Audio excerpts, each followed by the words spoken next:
holiday. They ain't holding no chain. Going from back country, and we get biggie. Bars and America songbox, paper is 19. Four cars side by side in a wild thrill ride with the roar of the engines leaving all doubts behind. As the wheels spin on, chasing dreams we can't hide. It's NASCAR life where legends never die. Alrighty, everybody, welcome back to the 4Y podcast. Everybody is back except for Austin. He has to take a little bit of a break this week. He's actually moving into a whole different state, so we're happy for him and the opportunity that he's getting over there. He's moving ministries over to another church, but we have the usual suspects with us. We got Blake here with us today, of course. What's up, everybody? Good to have you. And then we also have Mr. Kent with us with baby monitor in hand. Absolutely. Ain't no other way. And I will let Blake take the torch, so to speak, here and let him introduce our special guest for this episode. Yeah, guys, I would say, guys, it's safe to say it's a much better upgrade from Austin. So we definitely wanted to make sure it was worth your while he was out. So we got Brayton Laster with us again for part 2 of this year. We had the privilege of being on his ARCA car up in Bristol again. And so Brayton Laster, the driver of the 06 ARCA car, is with us. Brayton, how are you, buddy? Glad to have you guys on our race car as well again for the second time this year. And man, we got a lot to talk about, don't we? Yeah, absolutely. Absolutely. Well, we'll go ahead and dive in. Brayton, just kind of recap your weekend at Bristol. I know from what it looked like, you were pretty excited to be there at first. And yeah, Bristol's a track that I've never been to. I've never ran. I've never seen it. I've watched a lot of races there. I've seen a lot of, very historic moments, but you don't really realize, just how crazy or unique that atmosphere is. And that's something that I've already learned this year, being full-time for the first time in the ARCA Menard series, is just how many of these tracks have that unique atmosphere. You think, oh, a racetrack's a racetrack. Well, not really. Like, you think about how similar some tracks are. Like, oh, to think Daytona and Talladega have a similar atmosphere, but they are like the exact polar opposite, and that's something that's been a really cool learning experience. And Bristol was something that I will probably dream about for years to come. It was a really, really cool atmosphere. Driving down there, the scenery, the views, the mountains, driving on curvy, windy roads for hours on end. Think you're gonna get kidnapped or see Bigfoot. So that was such a cool experience for a guy here in the Midwest that doesn't really travel through the mountains a whole lot. But then walking into the track for the first time, man, on Thursday morning. Like, I've seen some banked tracks, but I've never seen it all so up close and personal. And you literally walk right across the bank and you get inside the track there before any practice or anything. So, like, when you get in the morning, you walk down the track. You don't take a tunnel. It was just breathtaking, just sitting there and seeing the track and seeing, like, looking at spots where wrecks have happened and seeing, that's where Dale got into it with this guy, or this is where that wreck happened, and Ward Burton and Kyle Petty, and just seeing like all these cool moments, and literally just looking, Daytona, you can look around, it takes you a second just to look around the track. Bristol, it's so small, so compact, and in a glance that you take it all in so fast, and it comes at you fast, and that was kind of how our race went and everything too. Struggled a lot in practice and qualifying. We'll get into this too, and race was pretty exciting as well for us. Yeah, absolutely. Go ahead and talk about a little bit about the specific race we feel like y'all unloaded, and how do you think the race went overall? So yeah, Bristol's a track where if you've never ran, they're going to struggle, and that is the thing that I talked to a lot of friends of mine, where I've been very fortunate to make a lot of cool friendships this year. And I went to Carson, where I talked to him a little bit, and a couple other guys, and just kind of figured out, hey, what do you recommend you here? What do you do there? And we started out practice late, going through tech. There's a lot of issues in tech, and not a whole lot of drivers made it out there to get a whole lot of laps. We only got like 5 or 6 laps, I think. And those are 6 laps of struggles. Like, we were just missing something big. With ARCA, they don't have a very quick turnaround from practice to qualifying. So we went for qualifying. We made a couple smart adjustments, and we were still just missing something. I'm like, I can't tell what's wrong. we sat there and we looked at the scales and we took measurements and we're loose, we're tight, we're loose, we're tight, we're tight, we're loose, we're tight, we're loose. There's not that's one thing I'm pretty proud of is my ability to give feedback to the team and make adjustments from that and work towards getting faster and picking up speed from when we unload. But this is the first time I was really stumped.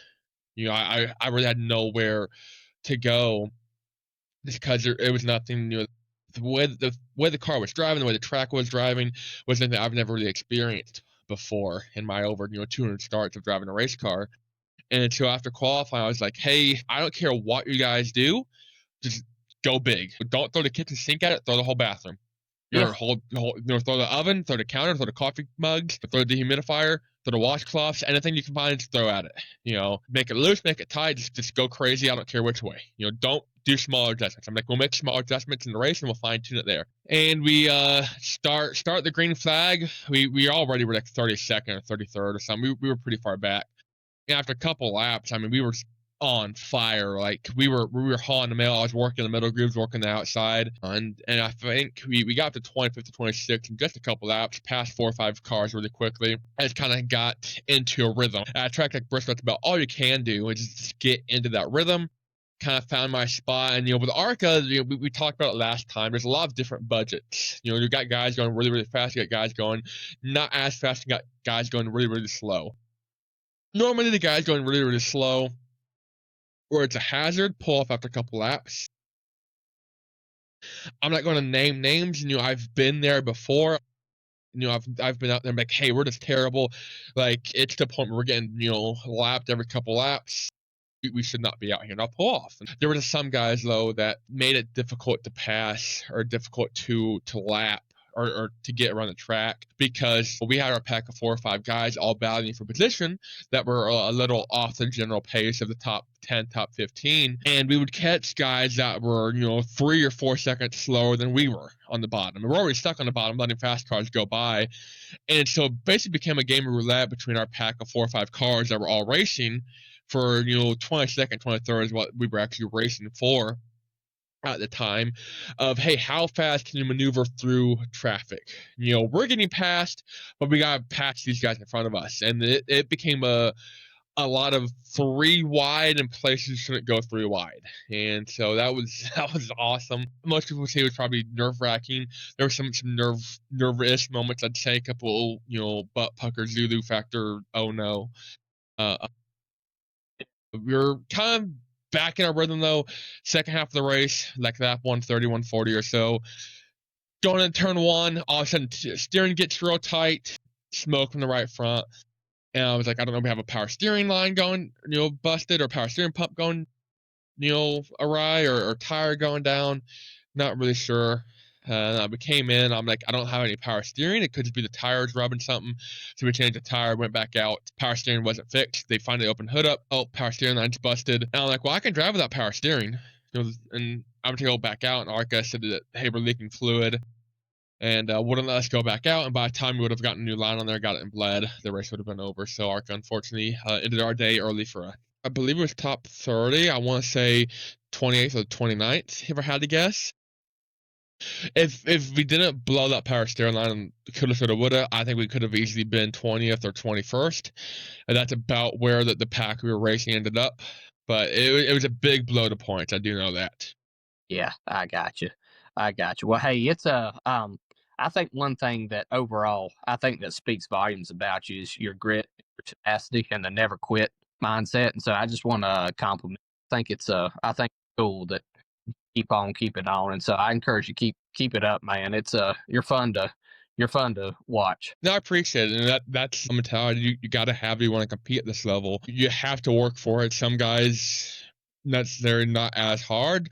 Sometimes they work for it, trying to award us the right way, and it's easier for them to work for it. There's no guarantees in racing. Obviously, having a lot of money to support you or back you will help you out a lot, especially at a younger age. When you're driving a top-notch legend car, top-notch late model, 15, 16 years old, or top-notch ARCA car, even.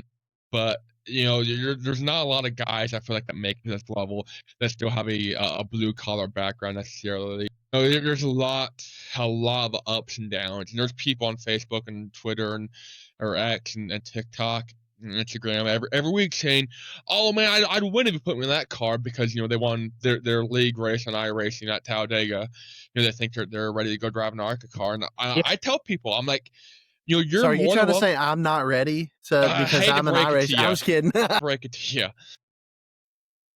And I tell people, I'm like, you guys are more than welcome to come hop in the race car yourself, but you're not just gonna hop in the race car. Like, if you want to put in the 30 or 40 hours of work a week that go into getting the race car ready, which I'll give a huge thanks to the guys at Wayne Pearson Motorsports. Those guys do an awesome job at making it where I don't have to be as hands-on necessarily getting the car ready, and I can just show up and kind of hop in it. I go down there when I can and help them, but like we're talking about before the show, I still work a job here throughout the week. So they've done an awesome job this year making sure the car gets to the track repaired and making sure that it's ready to race. And I don't have to worry about that per se.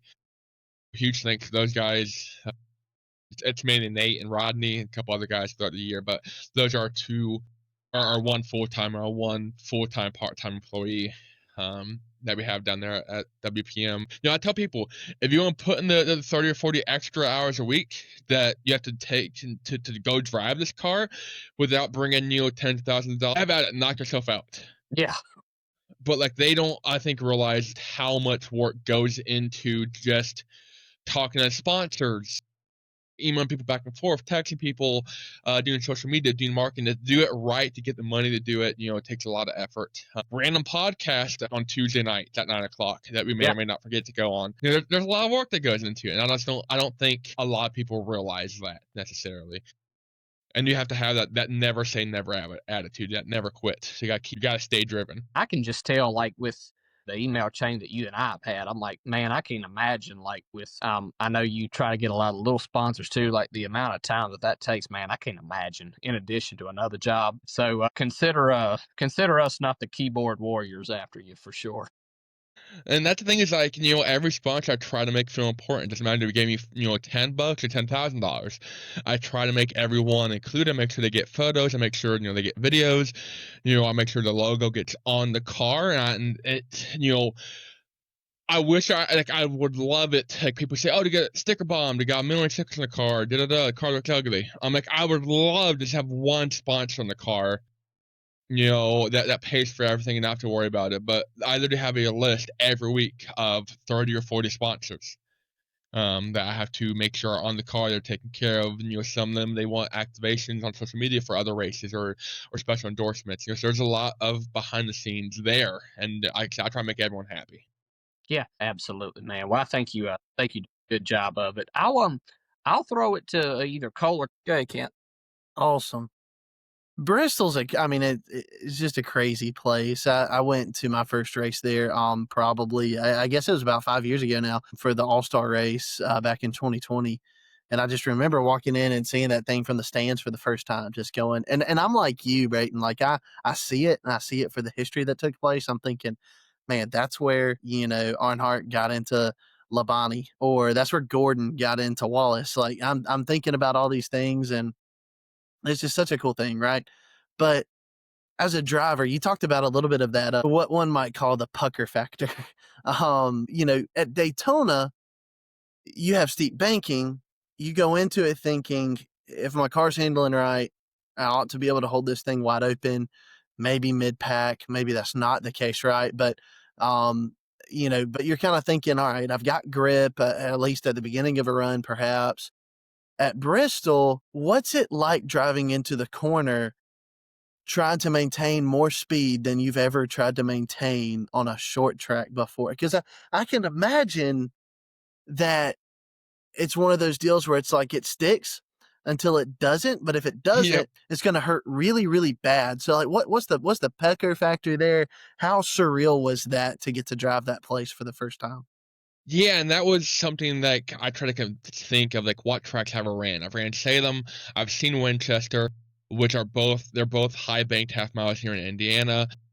A little different. I ran Dover, which is probably the most banked short track I've been on in an ARCA car. So I kind of took all those notes and talking to different people.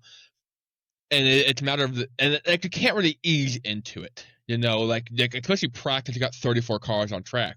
You got to go and you got to figure it out. And like I don't send it 100% the first couple times, but I'm about 85-90% just to so I can kind of get a good feel for it. This is what I think is 90%, and then try to ease into it from there. Sometimes I might only be at 65 or 75%, and then once you get behind someone, you can kind of see like chasing the rabbit. You can kind of see what they're doing and what's working for them. And I remember like the second lap. So like the first lap, got heat my tires. I was tapping the brakes a little bit. I'm like, with Dover, I didn't have to really tap the brake a whole lot. So I'm going to go in turn 3 here. I'm not going to hit the brake. Front's going to set in, and we're going to be great. I'm going to turn 3, half sideways, drifting, 4-wheel slide up the track, going, oh shoot, oh shoot, oh shoot, And I was like, yeah, that didn't work. And then you start to question yourself, okay, was it the car? Was it me? Was there not enough heat in the tires? Do we try it again now that we got heat in the tires?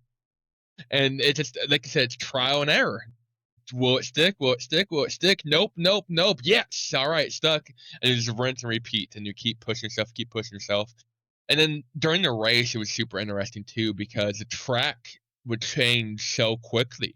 Like that was I ran a lot of dirt, and that is the quickest that a track has evolved in a race on asphalt that I think I've personally experienced. That's wild.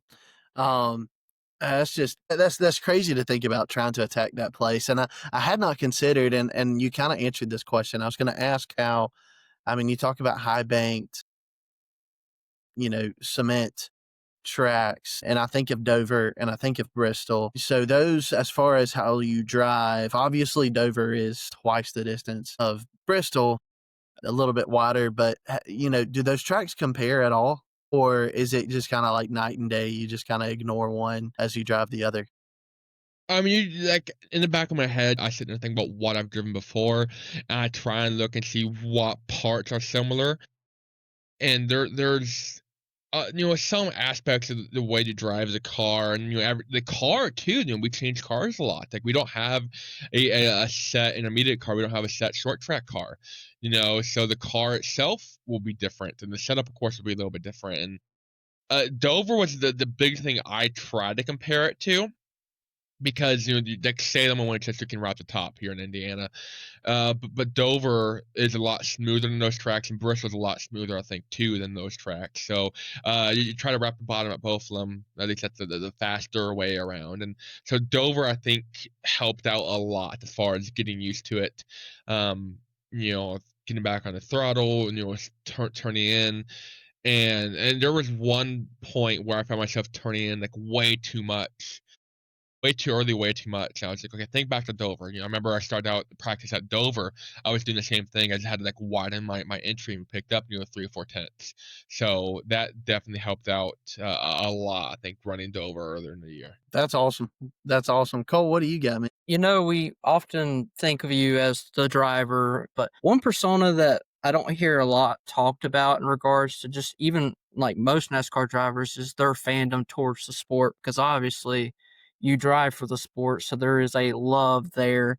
So how is it to be a fan of NASCAR while also driving in a NASCAR ordained or affiliated series? How does that work? Must be hard to, keep up with all the trends and stuff of even the truck and Xfinity. Sometimes y'all are running double headers straight across. Yeah, that's one thing. Like, I love trying to stay and watch the races, just because I love watching races, and especially my girlfriend's a bigger NASCAR fan than I am, actually. And there's a point in where I'm just so burnt out from dealing with race cars all week and getting the race car ready and going to the racetrack and driving the race car and dealing with that aspect, where I'm like, I just want to go home and sleep. Like, I don't want to watch. I don't want to think about it. I don't want to hear about it.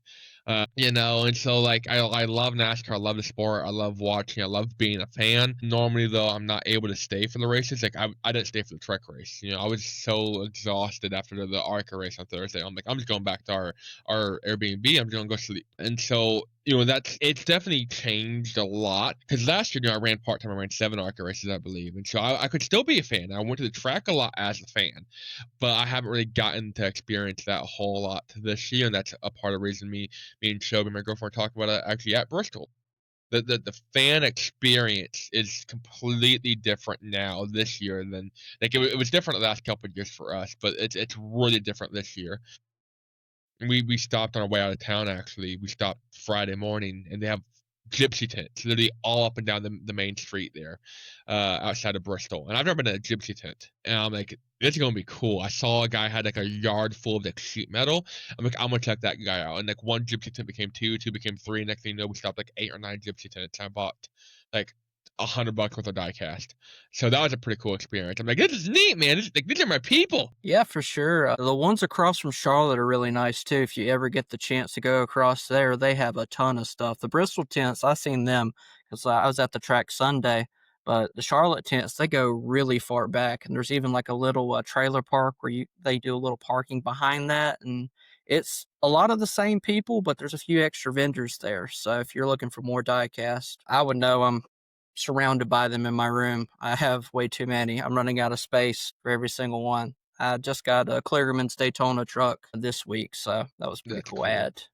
Yeah, love Kligerman. We love Kligerman over here. We were at the Roval last year when we thought he won it, and then, that Yeah. caution supposedly came out, but I won't get into it too much. But another thing that I wanted to touch on, and I know it's not quite frequently that you have a teammate at the racetrack, and I've seen that you had a teammate this week. How was that experience? How much did you get to discuss and talk with them? Just having 2 cars at the track, that's, stretching what's already a one-car team a little bit more thin, you would think. So how did that go about? Yeah, so Khan is a guy who's driven, or Konikalopoulos, my teammate, has driven multiple races for Wayne over the years. And he's this was his first race in about a year and a half. I was talking to him beforehand, but getting to actually talk to someone that has driven, I'm assuming he's driven Bristol the way he sounded, he talked about it.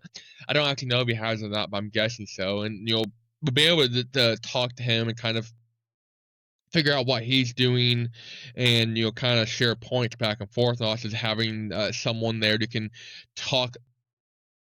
We normally stay in like our trailers, between practice and the race and qualifying. Like I'll walk up and up around, talk with friends, but very rarely do drivers actually talk to each other. We have so many sponsor obligations and everything. And so, we're both hanging out in the same trailer. We can kind of sit there and talk about the track. And I think that's one reason that helped us a lot. Like I said, I was struggling, a little bit of me, I think a little bit of the car setup wise. I think the setup issues were because I just couldn't give the feedback that we needed. But I was able to sit there and talk to Khan and just kind of figure out what he was doing, and compared to me, I think that is how we picked up a lot of time as well. The drop of the green flag. Yeah, I figured it would be a little bit of a different perspective. So it's always cool to have someone to talk to that's, racing concurrently in the series. I'll go ahead and just throw it to Blake. I think he's got one last question because I know that you've had a really long blue collar day, and I know you're probably looking ready to wind down. So Yeah, I just wanted to ask Brayton if you don't feel comfortable talking about it, just let us know. But I was just curious. Do you have any plans going on for next year? I know ARCA is going to be winding down their season here soon. Just curious, what your on track plans are looking like for next year. I was waiting for y'all to ask. I'm like, we're about that point in the season where people start asking that question. To be honest, no. ARCA 1 hasn't even released their schedule yet. Like, we don't even know, like outside of 3 or 4 tracks, we don't know where we're going or when we're going. There's a lot of stuff up in the air. I know they announced IndyCar to Phoenix this year in the spring, which ARCA is normally there. So I don't know, if IndyCar's replacing ARCA. I don't know about that. I'd like to stay in the ARCA Menard series. I have, ambitions of what I'd want to do. I just gotta make it happen. Nice. There's been some talks, but nothing crazy. Like I said, I know it's getting that time of the year, and actually didn't know ARCA hadn't released their schedule. When do they typically do that? Your guess is as good as mine. I understand. it definitely sometimes feels like ARCA, and I don't mean this in any mean way when I say this. It feels like the, redheaded stepchild with stuff, because me and Blake were talking earlier. I don't know how, do you know about the NASCAR fan reward system, how they have like on the app where you can check into races and stuff? I cannot believe that they don't do check-ins for ARCA or open wheel races, even if they're just a little bit less points in the truck series. I feel like they could do a lot better job giving an incentive for people to get out and go to these races, because these races are, I know that there's a lot of cars on the track that aren't able to compete on, a very competitive basis based upon the budget, but still there's really good racing throughout the whole field. So, And I think another thing, just to piggyback off that, Cole, was like, I know there was a ARCA race on TV like the same night as the Daytona Xfinity. And it's like when you're a hardcore fan and obviously you're like us and have invested some money into it, it's like, I mean, I'd like to be able to watch it if I can, right? And then I think there was one televised during the Southern 500. I'm like, man, yeah, I need to give ARCA a little bit of a better shot. Yeah, and a lot of the time it is just kind of the hand they're dealt. You mention ARCA being like the redheaded stepchild. I don't even know if ARCA knows the NASCAR schedule as it's being made. They said in a meeting the other day that they get it when we get it. So it's hard for them to plan a lot of their like short track standalone races until they at least know when and where NASCAR is going to be at. I don't know if they're told which races they have to go to. I don't know how long it takes them to put together the rest of the schedule. Last year they were they released it at Kansas. So we got Kansas coming up next week. So hopefully, yeah. all right, Brayton, we're going to let you go. We really appreciate you hopping on for a little bit and talking racing and talking about Bristol. And of course, we wish you the best at Salem and the rest of the year. We're watching you in the points and hoping that you can still crawl up a little bit more. I know it's really hard, especially with the cars that are in front of you with the budgets that they have, but you've been putting really good efforts together. And Yeah, I it's just been, appreciate you guys. yeah, it's been fun to watch. So go get you a little snack and get you some sleep, get you some rest, man. So appreciate you guys. Thank you so much. Bye bye. It's always a great conversation with the one and only Brayton Laster. So, well, we got a lot to talk about this week, boys. A lot of series racing going on, and thankfully, there's not much news. The only two things I have written down, one he mentioned, is that Phoenix is adding a IndyCar race to the March 2026 date. So they're going to be running Phoenix with NASCAR on the same schedule. So that's going to be really interesting. Let me go ahead and just be straight up honest with you guys. I'm not an IndyCar fanatic. I don't follow it. Our one IndyCar guy is not here today. But is it the developmental system one, or is it the actual main IndyCars? I think it's the main Indy drivers like Alexander Rossi and essentially the Cup Series of the IndyCar. I think they'll be there. The big names of both sports having that at Phoenix next year. Well, that would be good because that's more eyes on the sport. Ultimately, you might get some more crossover fans that we didn't already have. So, what about you, Kent? What's your thoughts on this? I know you're not a super duper into IndyCar fan by any means, but Yeah, no, but I like motorsports, and I like the idea of trying to get, it's good for IndyCar and it's good for NASCAR. You're showing your product to other fans, and I'm all for it. I mean, if NASCAR could orchestrate a weekend where they could, run Coda at the same time as F1, that would just be that'd be dope. That'd be sick. And so that'll probably never happen. Anytime you get different, organizations to kind of collab on a weekend, I think it's cool. This is the second time that NASCAR's doing it in 2026. You remember the Truck Series is going to be, it's not the Cup and IndyCar, but still the Truck Series is going to be running. Is it St. Pete? Right. So the Truck Series is going to be doing that with the Indy cars. That's going to be really, really cool. And so, you're getting to put your product in front of a different fan base. And, I think it'll help grow the sport. And it's their way to make a big deal out of the Phoenix weekend. I mean, we've said it before. Yeah, we're not very happy with the racing that we see at Phoenix right now, especially when it comes to hosting a championship race. But from everything I've seen, the facilities are immaculate ever since they've renovated that place. And I think it's worthy of a very high profile weekend of racing. And so for them to get, a doubleheader with, NASCAR and IndyCar, I think that's a pretty sweet gig right there. I agree with that, man. It's going to be interesting to see. Of course, honestly, Phoenix in the spring this year was it was interesting because they brought the option tire slash red tire back and seen some interesting strategy. But of course, Phoenix in general is not one of those racetracks where you're like, especially in the March race. Anytime in the spring, it's not the most exciting race on the NASCAR schedule. On the Cup side, you see a lot more better racing in the lower series. So it'll be interesting to see what IndyCar could do there. The only other thing I had written down, of course, if we will mention probably a little bit once we get to Cup, but Hamlin did have a little bit of an issue with keeping a tire on the front end of his car. Now, I know that JGR was trying to say that it was the contact that essentially made that happen, not a loose wheel on a pit stop. However, NASCAR did give him the penalty on the track of the 2 laps being held on pit road.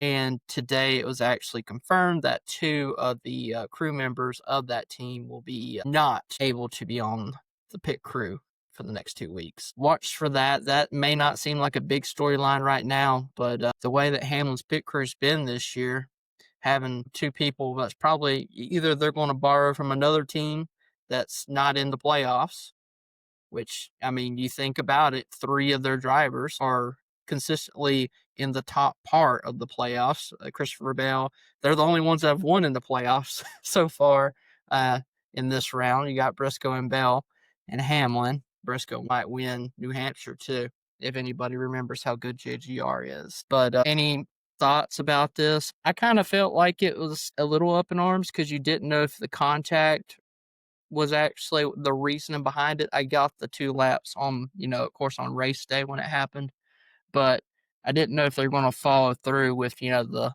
I guess, technical suspension of those crew members. Yeah, I think you had kind of somewhat alluded to, if I'm not mistaken, when you said there's 3 that consistently run pretty well.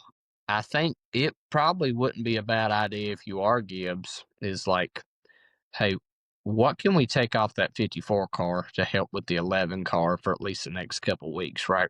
And you hate to do it, but at the end of the day, you want to have all assets geared towards winning the championship, right? So I don't know if they will or not, but I think it'd be interesting to see if anybody from Ty Gibbs gets placed onto Denny Hamlin's team and see how that can affect the playoffs going forward. Because, I mean, you got to think that at this point, at this juncture, I know it's a week in, a week out kind of basis with this playoff system, but they are the favorite team as of right now, as of coming into this weekend, because they've been phenomenal performance-wise, and not just, winning races, but the cars being consistently good in the top 10 as well. You're not seeing, like one Hendrick car really, really good and the other 3 are sprout out across the field. It's usually these 3 to 4 JGR cars are in the top 10.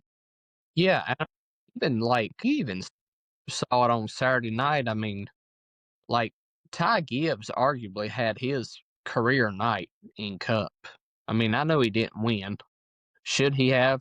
Probably. But when it comes to just putting one whole race together, for the most part, he did a pretty good job on Saturday night. I know he had one kind of mishap, missed the pit road, and that probably costed him. But that car was on point. Led over 200 laps. I mean, that's not easy to do at Bristol when you're having to be the one to set the pace. And we'll talk about it later with all the wild tire wear, a lot of stuff going on. Fantastic race. He had a great night. And that kind of shows just the power that Gibbs has right now. Yeah, for sure. Absolutely. It's one of those things that there's going to be a storyline that we're going to be following to the end of the playoffs, because I don't see all 3 JGR cars somehow getting eliminated by the time it gets to round 4. Maybe 1 or 2, but I don't see all 3 being able to, unless they just have horrific weeks, which is possible. I mean, all you got to do is look at Josh Berry in the last 3 races for him, and we'll talk about that. That's going to be a storyline we'll definitely touch on. But we'll start with the truck race, right? That was the first race of the 3-race docket, and shocker, Corey Heim didn't win a race. I mean, can we believe it? Can we believe it? Oh, me. It's kind of funny because we all were like alluding to that we were probably not going to consider picking Heim for this race because we felt like someone else was going to win. And it's not saying Heim's not a good Bristol driver, because probably my main point when I get to talk about Cup is going to be talking about Heim. I'm going to just go ahead and say that straight out. I may not even let the two guys start out the conversation like I usually do. I might just be a jerk and be like, listen here, I got something to say. Got something to get off my chest. But, I mean, the short track king, you would label in the truck series of Layne Riggs. Of course, Heim's a really good short track racer in his own right. When I think of short track racing, my mind goes to Layne Riggs automatically because of the Cars Tour and the bringing up kind of put him on not necessarily the same tier, but I relate him to Josh Berry in a way. So I know we have a regional Layne Riggs enthusiast on this podcast, so I'm going to make him wait, and I'm going to throw it to Kent. When it comes to Bristol, you're going to see, and I believe I picked Hemrick for this race. He's someone who's been around in the sport for a little while, made it all the way to the top and kind of tracked back down a little bit, not a bad driver. He's a former champion, and so just kind of, I don't know, you see it, I think, to some extent, experience shine at a track like this. And so I think that's why Layne Riggs ran so well, is because he has that Cars Tour upbringing. Not surprised at all when I saw that he was leading with a few laps to go when I finally got back from that football game. But one name, though, that I see up here that we hadn't seen at the top a lot, that I'll be honest with you, there's a time that I thought it was just a matter of time before he was driving a Penske Ford or something. Like I thought that he was on the fast track with the success to be in a Cup car sooner than later. But Ben Rhodes pulled out a second place in that 99 truck. Again, it seems like it's been a very, very hot minute since he has had any semblance of a opportunity to win a race.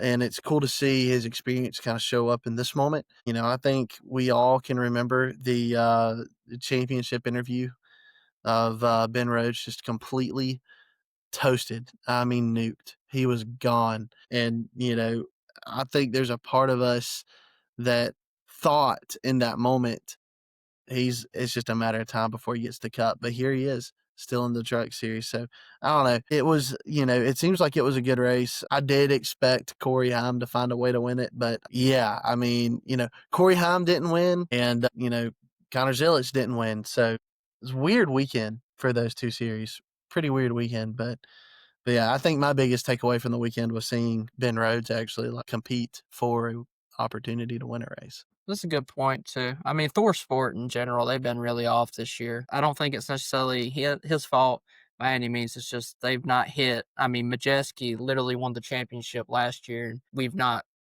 talked about him much at all. The only race that I can think of that he was consistently competitive with be the Martinsville in the spring race. He was up there towards the front when Corey Heim got sent into the wall. That I remember being right there in front of that happening. And then, of course, Richmond, he looked like the truck to beat. And then, shocker, someone come out of nowhere, someone that we probably never ever heard of, and won that race. Being facetious, of course, but I'll go ahead. So I know that the Glazing's about to start, so I'm just going to go ahead and throw it to Blake. No, I ain't going to lie. Coming about lap, I don't know, 1, I was like, oh, this ain't looking too good for Layne Riggs tonight. I mean, we're talking lap 1. I'm like, oh my. And then everything going on with Chandler Smith, I'm like, oh, this is a tough night for front row motorsports in the truck series, where, to be quite honest with you, you could easily had probably top 2, top 3 contenders there. No, it shows how Riggs and Dylan Capella and that 34 team has just really meshed well ever since Milwaukee of last year, and then followed up with that win at Bristol. It's just been good. I mean, he's got a few wins this year at Pocono and IRP, and now you see here had a super good run going at Darlington. So I think he will definitely be one of those in the Final Four come Phoenix. Will he have anything for Heim? I don't know. Now, I can tell you, Layne Riggs is probably championing the most out of anybody that Heim's not the truck series next year, because I think he'll turn into the top dog for next year. And I'm just basing that just off consistent up front. Trying to put all bias aside, I think you'll have a really good shot to be the top dog in the truck series next year if Heim's not full-time of any sort. So, no, super excited for Riggs. Much needed win. Headed lock yourself into the next round of the playoffs. So I'm excited to see what the rest of the season holds. Maybe I can tell you one thing: if Riggs wins, you ain't going to be hearing me fuss about this championship format. That is for sure. But no, I think obviously Heim is in a whole nother world, but I think Riggs is probably the one who could take him off the throne for the championship. We mentioned that Riggs spun out on lap 1. I picked him this week, so I was like, well, I'm like, here we go again. Yeah, I was like, dang. Typical Cole L in the Truck Series. It's the reason I'm like 50 points behind everybody in that. You know, it's he had to come back up the field, and when he was coming back up the field, of course, Corey Heim was leading majority of the laps. I think he docked 122 laps led. Only one playoff point though. Finished third. So, you know, that was weird. Seeing him in a Yahoo truck, that was also kind of weird. A couple names that really jump at me here. Of course, Mosak, I always expect him to be running in the top 10 in these short tracks. It seems like he always just finds a way. But one name that pops out to me, probably because it's a longer name, is Andres Perez de Lara. He got a top 10 in that Nice 44. Of course, he made that swap to that organization when we had this big old fiasco with Honeycutt moving over to Friesland to replace Friesland for his injury, and you know, just a whole bunch of stuff going on. But it's good to see him in the top 10. I know when he got that right, I was like, I don't know. When I see Spire, man, I think of all the funding and opportunity they have. And then I see Nice. It's like Nice is a prestigious organization in the Truck Series. You got people like Ross Chastain that strove for them multiple times, but Spire's just got all kinds of money that they can throw. So having, you know, Perez de Lara move, it must have been tough because I'm sure the resources are definitely lessened up, especially where it's just a truck team now. You know, they don't have a cup where they can get some extra funding. That's one name. And of course, Matt Crafton, top 10. Good to see him in there. And then Corey LaJoy, 9th place. Got him a top 10. Anybody got any other mentions that they want to talk about for the truck race? How did Gio finish? Remind me of that again, Gio. 13th. Okay, I thought I remembered him being up front there a little bit. I'm surprised he went back. He was. He was in the top 5 or 6 at one point. Yeah, so kind of surprised he fell back that far, but I thought he had a decent one for sure. All right, Mr. Kent, go ahead, buddy. What's a fair expectation for Corey LaJoy in the Truck Series and that Spire truck? You know, there's a part of me that expects him with some of the way that he's talked about the lower series of the sport. Obviously, has backtracked on that because now he's racing on Thursdays, not even Sundays, but on Thursdays. But you know, what kind of expectations should we have? To me, I think, man, he hadn't been in the truck all year. You know, he's had limited seat time lately. For him to just crawl into the truck, go out and run 9th place, I don't think that's half bad. But in terms of him finding, because I know that he has, you know, he was part of the Peacock podcast, he was part of the Amazon Prime, one of those other P's. He was part of the Prime broadcast, and I thought he was a great addition to that broadcast. But similar to, you know, Parker Kligerman, I feel like he's got, you know, his ability to speak as a backup plan, but you know that he wants to be driving race cars. So what should his goal be in this home stretch of the Truck Series season in order to turn enough heads to get him a ride worthy of signing on to for 2026? Or is he just kind of hanging up the hat and pursuing a different career? Like, what's y'all's take there? I think in a sense he's doing what he needs to do and just getting some consistent top 10s because to his credit, he hadn't been in the truck all year, and it is tough just to go right into a truck you're not necessarily familiar with, try to mesh well. He has had some respectable runs in that truck. You look at Michigan, I mean, you thought he was going to win it there for a second. You look at Bristol, just a solid top 10. I think he'll really turn. I think you could justify at least a truck ride with some consistent top 10s that he's had easily.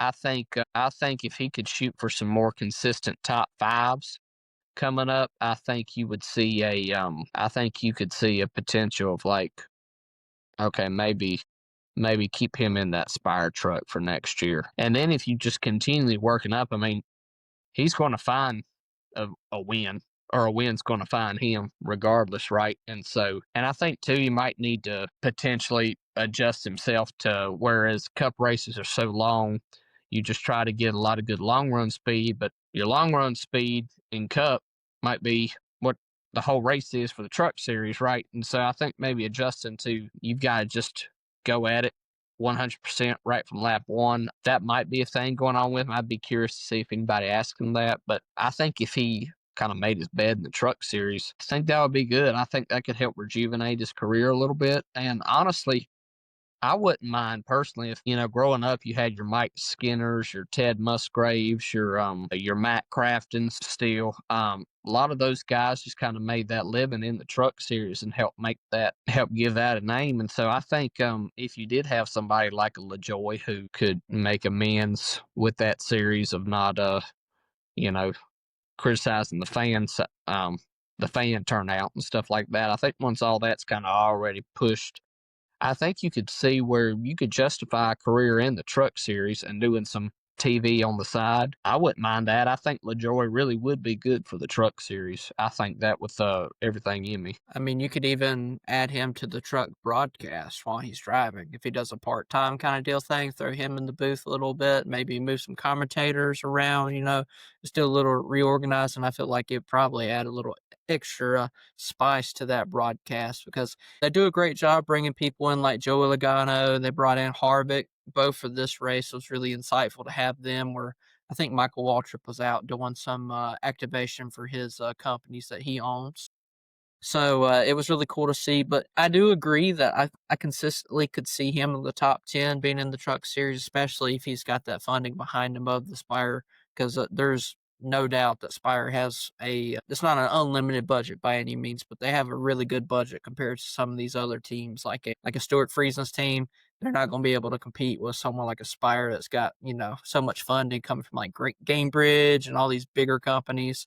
Got Hendrick cars coming down on certain cars. One thing that I've noticed about LaJoy, and I'll go ahead and just say this straight out. I know that earlier in the podcast, we criticized the way that he stated it, because he just didn't state it in the right way. Like, I feel like maybe if he restructured the statement just a little bit about, not racing from whatever fans, but I mean, he's been putting his podcast on ARCA cars, supporting the ARCA series, a lower series in NASCAR. He's been racing an open wheel. When I was at Richmond, he was in the open wheel modified race for that. So he's doing a lot for grassroots now that he's down in this lower series. So, of course, he still does his podcast. I don't actively listen to it by any means, but that's still, good for the sport, because people are talking about the sport. The more you talk about it, maybe somebody will listen. And I think for LaJoy, if he could rack up a couple wins, because I think really I think it started going downhill for him when he had a chance to get in that 9 car at Gateway, and you see that he just whether it was the car, whether it was the mesh, whatever, just didn't get the job done. But you see somebody like a Hocevar have a decent, really be able to show some speed. And so I think if Corey could get him a couple wins in the truck series, I think you could see that what used to be a fan favorite start to be revived again, at least for the truck series. Yeah, it's funny you mentioned that, because you say that about the 9 person I think about, same organizations. When Bowman hurt his back, who they put in the car? They put Josh Berry in the car, and then he ended up coming out and winning the open race for the North Wilkesboro race. But he qualified in, essentially, to the race. He transferred in, so that was really cool to see. And you do something like that, that opens the door for, maybe a possible position at Stewart Haas that translate over to, this Wood Brothers car that we got going. We're going to move on to the old Xfinity series. Your boy got a dub on Friday night. So that was a really good thing. No, when it came down to the race, I remember going to Bristol for the first time and seeing racing and there at the track, the way that cars will just bounce off of each other is just absolutely insane. The way that they'll race each other, you get 3 wide and then you get someone upset and you're like, man, they're wrecking. Like that is a wreck. And then they just drive off into the next corner. There's one point where Zilich looked like he was completely sideways going down the I can't remember if it was the front. I think it was the backstretch, and just completely had that thing kicked out sideways. And it's like he's gonna hit the wall. No, all right. He got it together. He gathered it. And that's what makes these races so much fun to watch. When those cars are that out of control, it makes it really fun to watch. But it seemed like, and I don't know, I didn't get to see as much of it as I'd like, but it seemed like that inside line was working a whole lot better than like maybe the outside line was good for restarts, but you really wanted to be on that inside line. What was the tire wear like when you got out of the inside groove?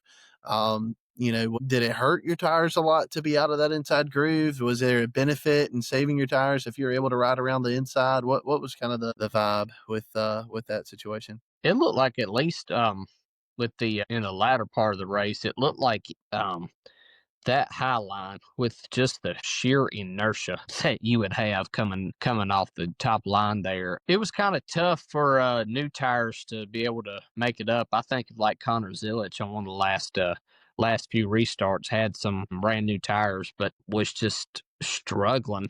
It looked like, just to pass these cars on the high line, just because of their run, they would get off 2 and off 4.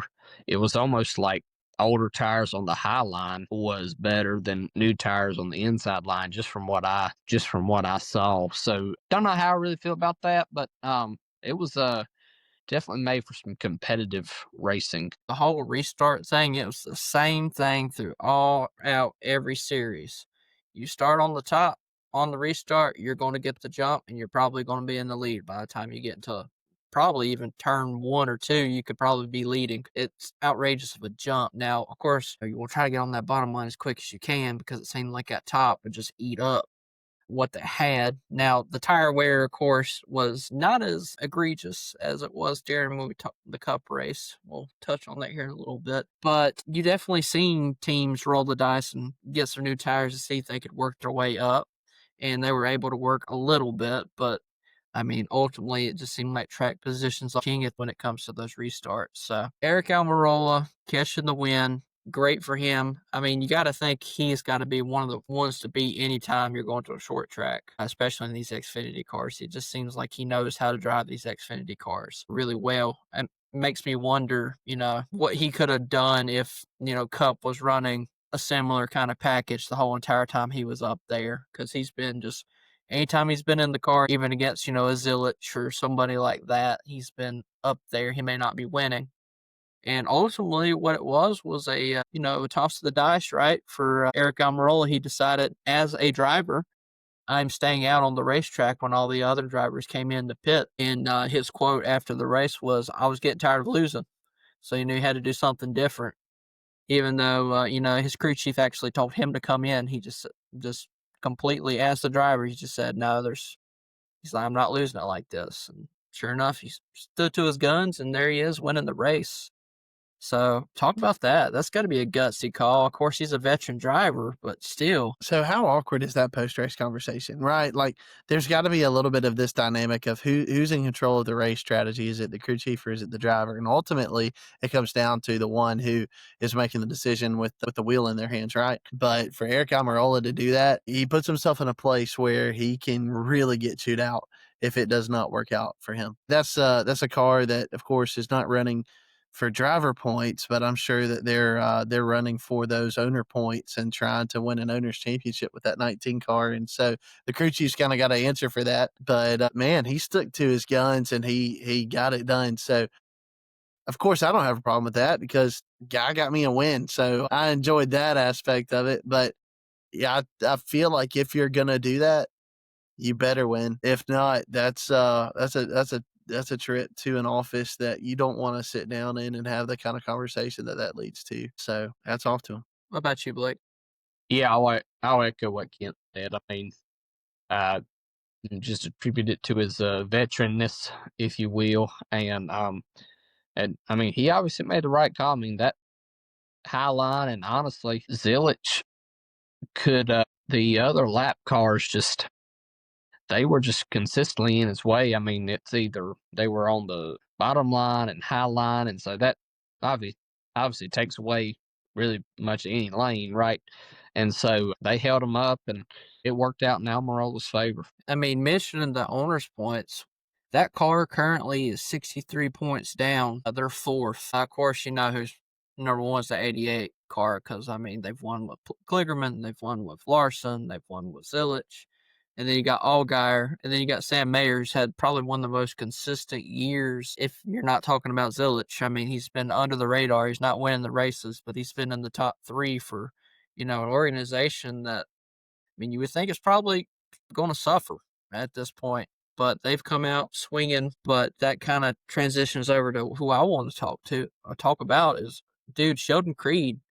If he had another half of a racetrack, he would have won. And there was probably 90% of the people in the stands are probably cheering for him at that moment because the man's put in so much time. He's put in so many second place finishes. I think they said, 15?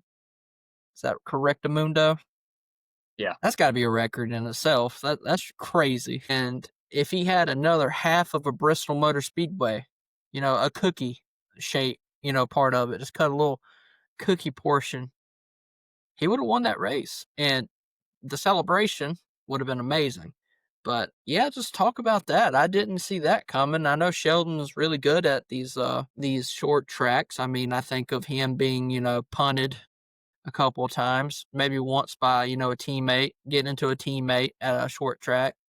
That was kind of controversial at the time with, everybody's favorite Xfinity Series driver currently that's driving. And yeah, what were y'all's overall thoughts about that? I know that y'all were cheering for him, but to just see him come up that short. Yeah, I mean, it's almost like, dang it. But it's almost, I'm used to it as a fan for him finishing second, right? Yeah, I mean, I thought they're in a 3 and 4. It looked like there for a split second he was going to get the quarter panel, and I'm like, Almirola's going into the wall. I mean, straight up, he's going into the wall. But it's just that power of that high line. I mean, you get such a run, and Almirola just, Creed couldn't do much with that specific time. But man, I mean, if it would have been like we see up here in New Hampshire, a one kind of race, we'd be talking about Sheldon Creed as your winner for sure. Yeah, and I mean, there was a lot of names the top 7 were all playoff drivers. I mean, just bang, bang, bang. And probably 7th, Harrison Burton. That's a big, big, big spot for him, being able to get points over someone like Taylor Gray in 14th. Jesse Love having a 25th place finish. That's that's got to be disappointing, honestly. That's what that is. Then you have Austin Hill. It's even below that. I believe he ended up finishing. Let's see here. Well, you got Sammy Smith, of course, had that engine failure. He's the lowest on here, but 10th. So having 2 RCR cars outside the top 15 is rough. And we already talked about how Austin Hill's already at this point, deficit coming in. That's not good for him. So he's going to have to pick up the pace when it comes to the next race, which will be, I believe, Kansas for the Xfinity Series. So, but yeah, you had Quapple, had a great performance, needed to come out and have a good performance for that race car. Allgaier, I mean, you expect him to be in the running at Bristol all the time. Mayer, consistent all year. I mean, Zilich, top 5. Sad when you got as a driver, you're like, frick, we finished 5th this week. Gosh dang it. I mean, that's rough. I wish I'd be competitive in the top 10, in the Cup Series. But this guy's 18 years old, and he's like, dang it, we finished 5th this week. I got to remind myself that, 5th's actually not that bad. With Harrison Burton, man. If he can get through this round and win Talladega, you want to talk about an upset waiting for Phoenix. I mean, it's a real possibility at this point. Have a solid day at Kansas and get a ton of stage points and a decent finish at the Roval. It ain't outside the realm of possibility that you could see him in the Final Four. Just want to let everybody know you heard it on the 4 Wide first, because I think it could be Legit. The more takes that you get correct, maybe somebody will start listening to us. We'll clip it and be like, yeah, Blake said this back then. They're like, well, maybe these people know what they're talking about. They're not just completely morons. Yeah, for sure. Except for Kent. I'm like, yeah, that man totally is a genius. I threw it to you, man. I called you a genius. Yeah, it just took me 2.5 business days to unmute, but no, I mean, obviously I am a genius. But now I like that hot take though, Blake. I like that hot take. Harrison Burton, he's capable behind the wheel. We know that he's capable of winning in this series. I don't think there's any doubt that he could do it. I think the doubt is with the organization, right? The doubt's more alongside, you know, who he's driving for. Is is that company able to put a good enough car on the track for him to kind of keep that up?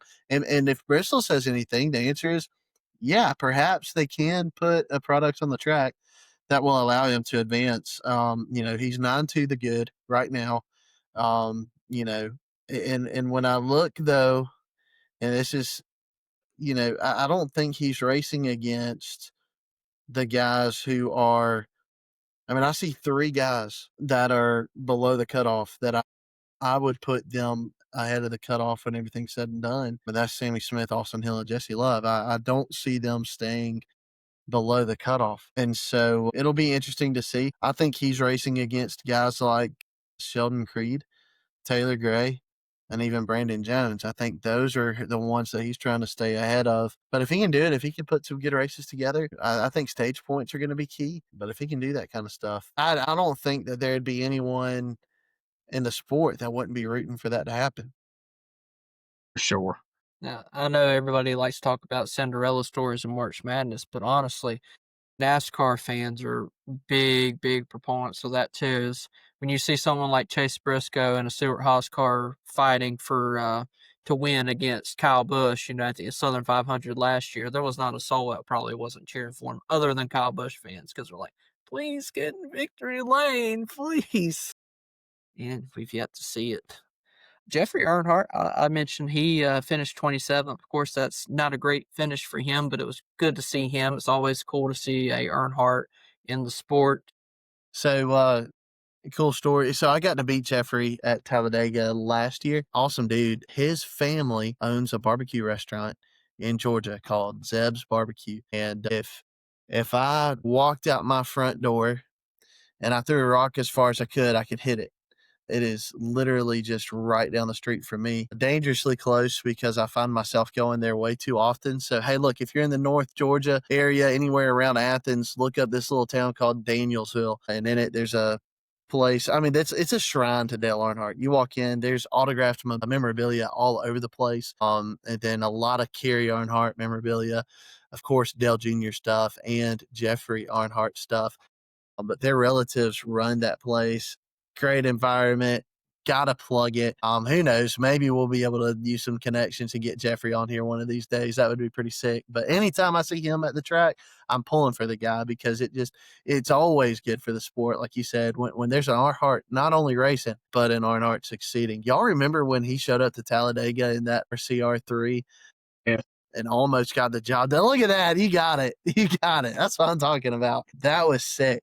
That was so cool watching him kind of cut through the field there, with a few laps left. And man, I don't think there was a single person there that didn't think Dale, because he really looked like his driving style there in those last few laps was like his grandfather in so many different ways.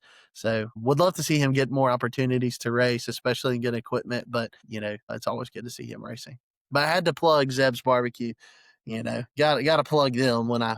It's not like we're going to be mad if you're plugging good food on this podcast. It's not like we don't like to eat over here. But yeah, I actually have that diecast that's got a Jeffrey on the front signature and it's got Larry Mack on the back because he was the crew chief for that race. So that was really cool proponent. I always found pretty cool about that is they brought Larry Mack on the box. I forgot about that. Larry Mack crew chiefing that was sick. That was absolutely sick. You want to talk about nostalgia? They made a poster of that car, and that was the poster that they were handing out when I met them a year ago and got that autographed. And when I was moving I actually found that poster. I had it kind of tucked away in Wesley's closet, and I thought, man, I need to hold on to that. That's pretty cool. And so I remember when we got a picture with him, my dad looked at him and said, "Can an Earnhardt take a picture with a guy wearing a 24 hat? Like, is that allowed?" No, he's a funny guy. Anyways, so turns out it was allowed. It just might have been a little frowned upon. But anyways. That's great. Good story. Good story. Yeah, man. It was great to see him on the track. Butterbean Brendan McQueen, man, finished in the top 20 for a Collie car. Sure, it was disappointing for him, but I mean, it's a learning curve going from ARCA to this. I'm sure it was like night and day difference. He's on the king of the world when it comes to ARCA for the most part, and then he gets into a car like this and seeing JRM just coming by like crazy must have been tough. It was cool to see him up there and competing as well.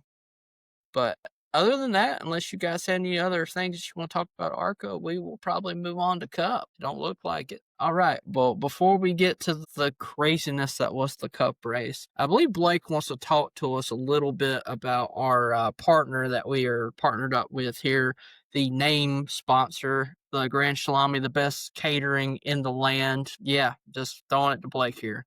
Yeah, that would be Wilkerson Catering. So, I had a privilege of getting to hang out with Kyle some last Wednesday, and he was just talking about how he was super blessed because of the success that the catering business has had. And man, I'm looking at the post that he made from this past weekend's catering thing. I'm like, man, this stuff is looking great, and it makes you like, man, I kind of want to go like crash one of these events just to get some of that food, right? And so, yes, just wanted to reiterate how grateful we are that Kyle's come on board and been our title partner with Wilkerson Catering. So, if you're in the North Carolina area, definitely would recommend reaching out to him at wilkersoncatering.com and letting him cater your next event. You definitely won't regret it. Yeah, and I believe that they were booked up for this year, but I've seen them doing like double booking events. Like they're putting in the hours, man. They're really,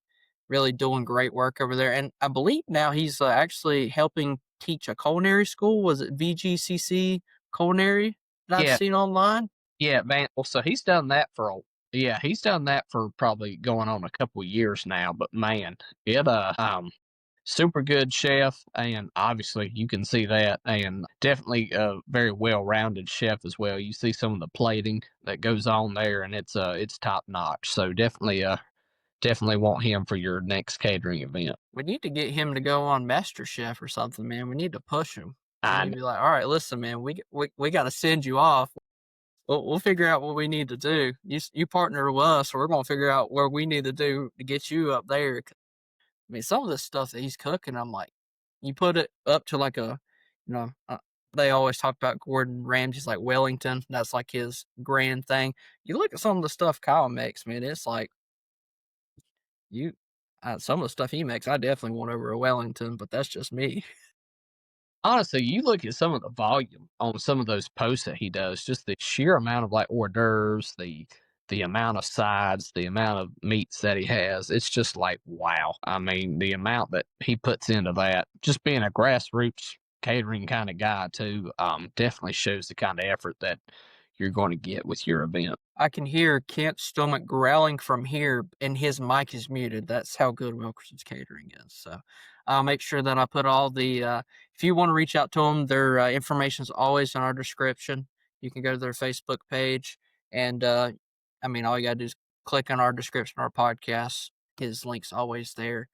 Definitely contact him for any catering needs in the North Carolina area. And yeah, but we're going to move back to Tennessee and talking about the only 10 that I see, and that was the Bristol night race. Amen. Dang, that was good. Amen. Oh, me.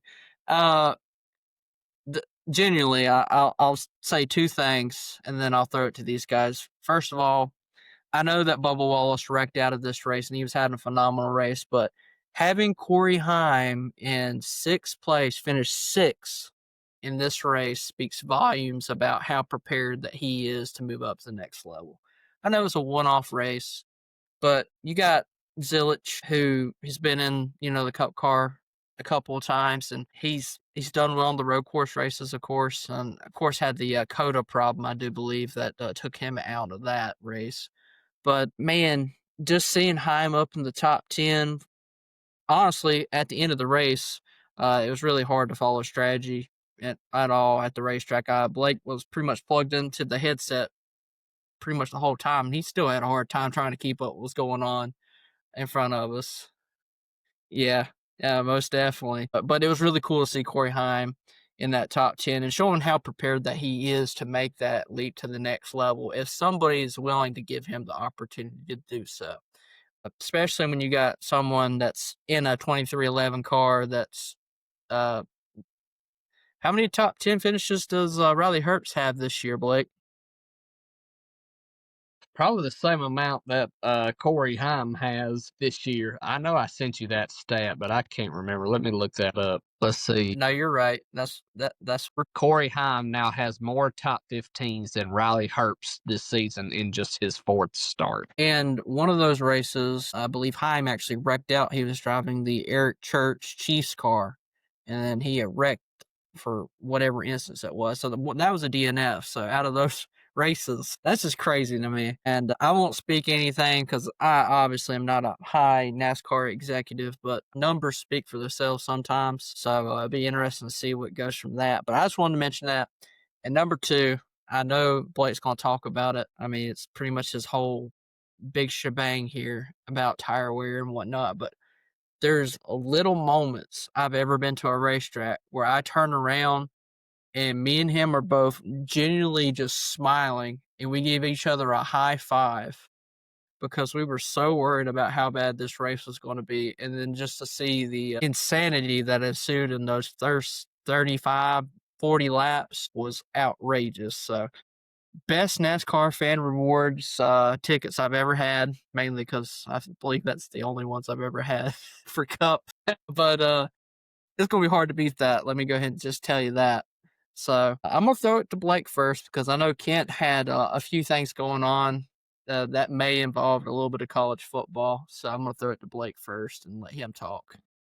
Yeah, He's got a lot to talk about. Yeah, I just truly, and I mean truly, just cannot express what a fantastic race this was. You go in, and it's no secret. The past two races at Bristol have just been god awful. I mean, look, I'm a Larson fan, and I love the fact that he won, but man, just the quality of racing has been garbage. It has been terrible. And so, and you throw in, with the exception of spring 2024, 2023, okay race, 2022, not really a fantastic race. You got a good winner, but not really a good race. And so it's really been since probably 2021 since you've had a really, really good night race at Bristol. And so it was long overdue for one. And obviously with the car, you're not really too optimistic going in. But thank God Goodyear saved the day. And they did I think they did a good job being aggressive and making it to where you did not hear anything about aerodynamics on a short track. You didn't hear anything about tire. You didn't hear anything that is so annoying to hear about short tracks. And really, when you think about it, I'm watching that race and I'm thinking like, man, this is like early 2000s Bristol. People are running the low line. You see a bunch of bump and runs. But really with this race, you saw more than bump and runs. You saw 4 wide going on. You saw 3 wide going on with people who were trying to make it longer on tires. I think of Blaney, and who was trying to go 70 laps on tires while people were trying to double pit to try to make up some time. You had wonderful tire strategy. You had good amount of cautions, and you had some really good green flag racing mixed in there. And it just really, I don't know that you've seen a race like that probably at least since they've reconfigured the track. If I had to think, just the old school bottom line bumping and banging and tire wear like that, that was just I mean, it's what the fans want. Now, could you argue that the tire wear shouldn't be as extreme? Maybe.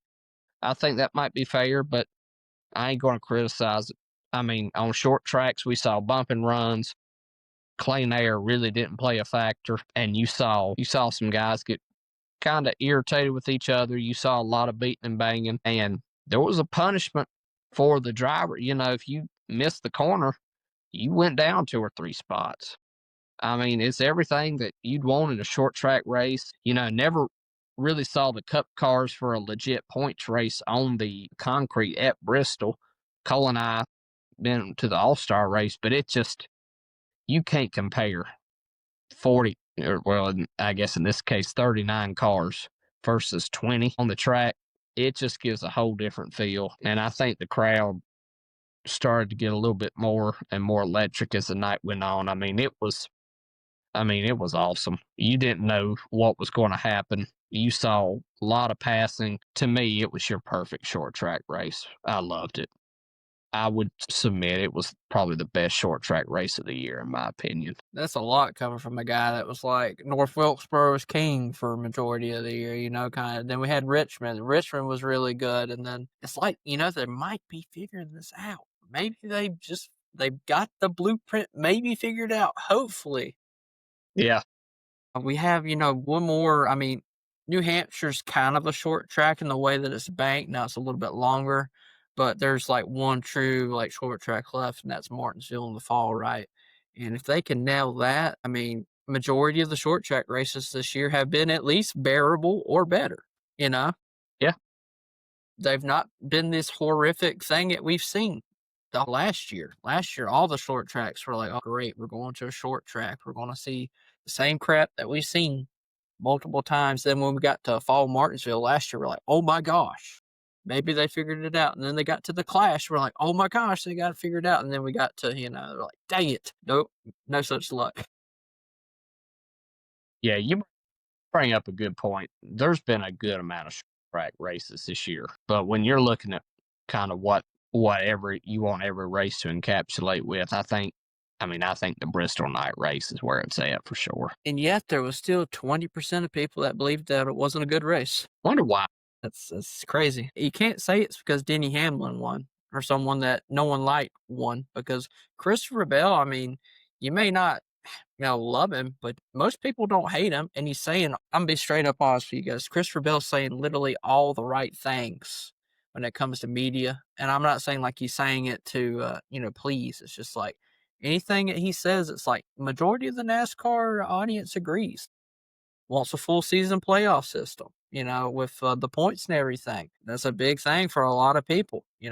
Prestigious people like Mark Martin also kind of want something like that. And then you got him saying, what he said at the end of the race. And we won't get into any political stuff on the podcast because, that's just absolutely insane, everything that happened this week. So it was very nice to go to a racetrack and just forget about everything for a little bit. That was very nice. But, him making that statement and then hearing the applaud of the audience after.